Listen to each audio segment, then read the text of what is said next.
काही स्पेशल वाढदिवसांसाठी दिव्यांनी औक्षण केलं जातं. यासाठी कणकेचे दिवे केले जातात, पण ते दिवे नंतर वाया जातात. म्हणून त्याऐवजी आजकाल काही साधे नॉर्मल दिवे आणि काही खजुराचे दिवे केले जातात, जे नंतर आलेल्या पाहुण्यांना खाता येऊ शकतात. हे दिवे खायला एखाद्या ड्रायफ्रूटच्या मिठाईसारखे लागतात. चला बघूया खजुराचे दिवे करण्याची अगदी कोणालाही जमेल अशी सोपी रेसिपी. नमस्कार, कांचन बापट रेसिपीजमध्ये तुमचं स्वागत.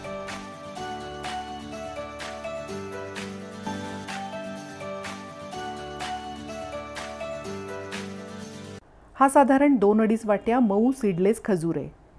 हे 5-6 बदाम मी 2 तासांपूर्वी कोमट पाण्यात भिजवून ठेवले होते. मिक्सरच्या भांड्याला आतून तूप लावून घेऊ, म्हणजे त्याला खजूर जास्त चिकटत नाही.